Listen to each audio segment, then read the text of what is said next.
Okay, let's get the show going. The International Monetary Fund, known as the IMF, is quote-unquote overly optimistic about the economic growth in the Eurozone countries that received bailouts. And that's one of the criticisms in a report from the IMF's Independent Evaluation Office.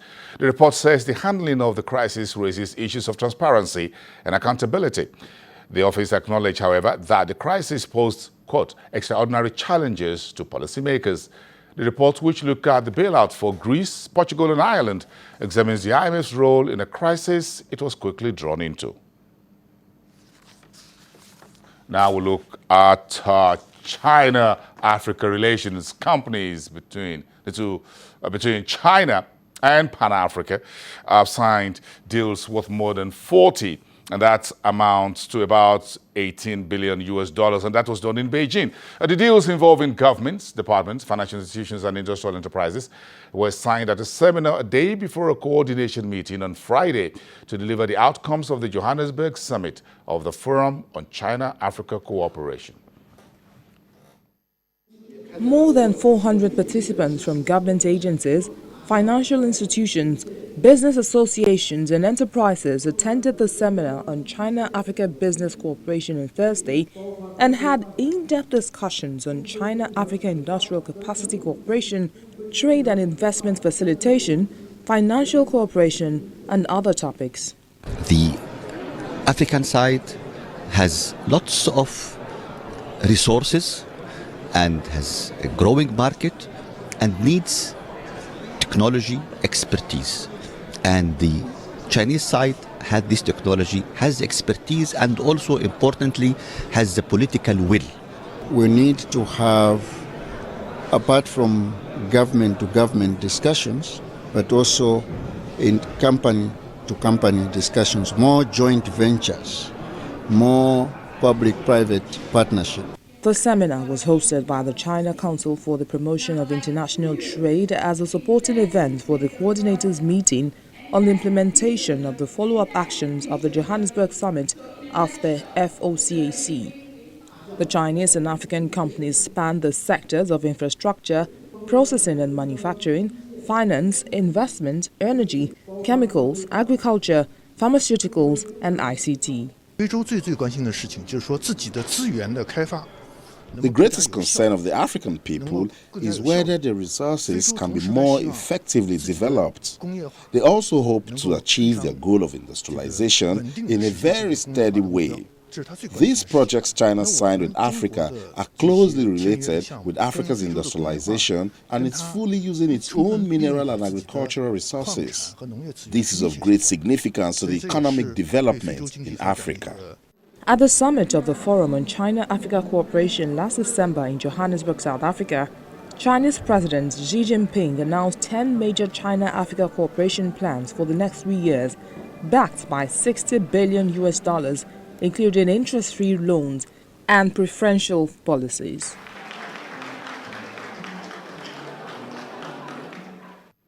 Okay, we're also in our own earnings season here in Nigeria, Africa's largest economy. Let's choose some of these earnings together. Integrated energy provider Forty Oil PLC reporting a higher revenue of 84.42 billion naira for the first half of 2016, and that was up from 61.16 billion in the same period a year ago.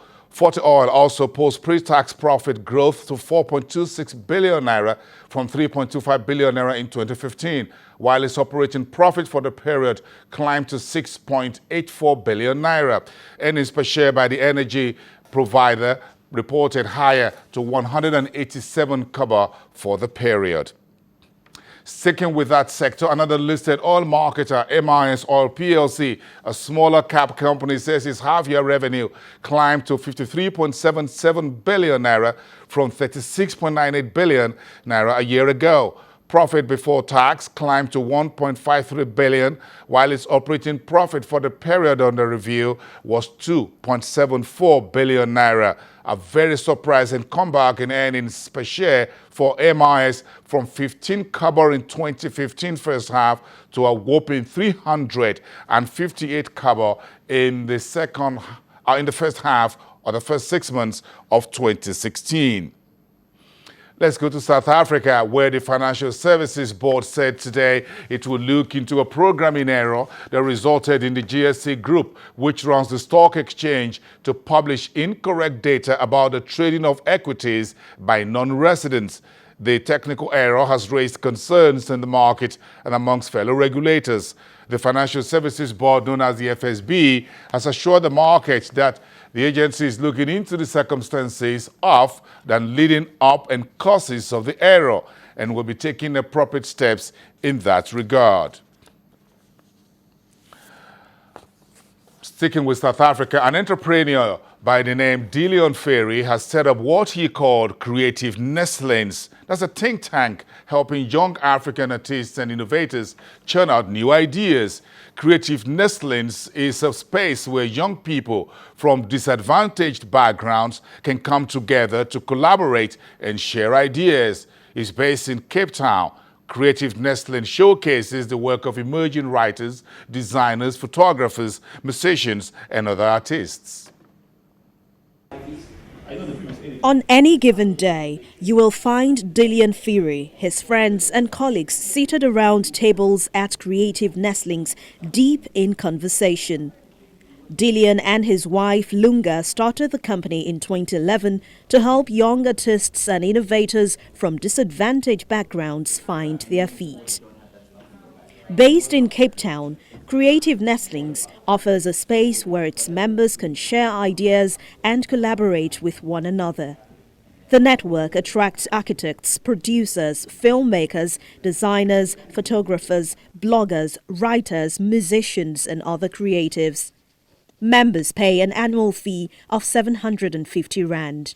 I think a lot of young people from the disadvantaged backgrounds are starting to really be able to express themselves easily because of internet culture, right? So now they're saying, okay, wait, you won't let us in the door. Guess what? We're going to create our own doors. We're going to create our own rooms and stuff. So that's what we're seeing a lot of. We're starting to see a lot more, even agencies now are starting to catch up to that. Even brands are catching up to that. It's like, okay, wait, instead of us going to find another kid coming from the same school, same background, there's a kid out of the township that actually is doing amazing stuff. Let's work with that person. So we help create those kind of opportunities for those young people. With its sandy white beaches, Cape Town is widely regarded as one of the world's most beautiful cities.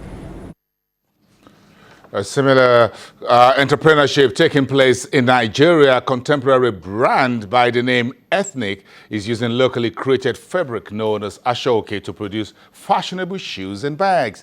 The founder by the name Tunde Owolabi says he wants to promote, quote, made in Nigeria products to help revive a declining textile industry and preserve Nigerian culture.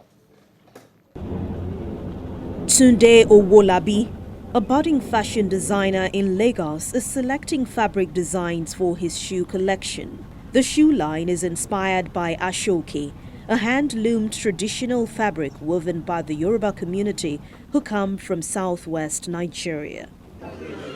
Tunde is making a mark in the country's fashion scene with his brand known as eThink, which creates colorful accessories, sneakers, boots and sandals, all made from Ashoke.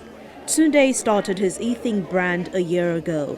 He says he wanted to explore working with a mix of materials and promote his country's heritage and to build a marketable brand. Now Nigeria is looking into manufacturing with the falling oil prices and all, and there can be a better time to be an entrepreneur because now we have to look inwards, find new means of making money, find new means of getting things done and helping the country to prosper as opposed to oil. Tunde invested over $11,500 in the business and has already made a profit of nearly $20,000 from the sale of about 700 fashion pieces. He has a staff of 6 people but says he is looking to employ young designers to create even more cutting-edge work. But the fashion industry is not without its challenges.